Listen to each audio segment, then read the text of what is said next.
You have to follow up and you have to follow through. And I don't mean just with patients. We want to track our patients. You should be following up from the minute that they walk in the door to the minute that they leave and their OSA is manageable.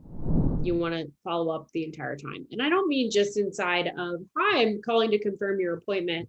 I send text messages, emails, I call them depending on, what their preference is. I meet them more than halfway and I say, how are you?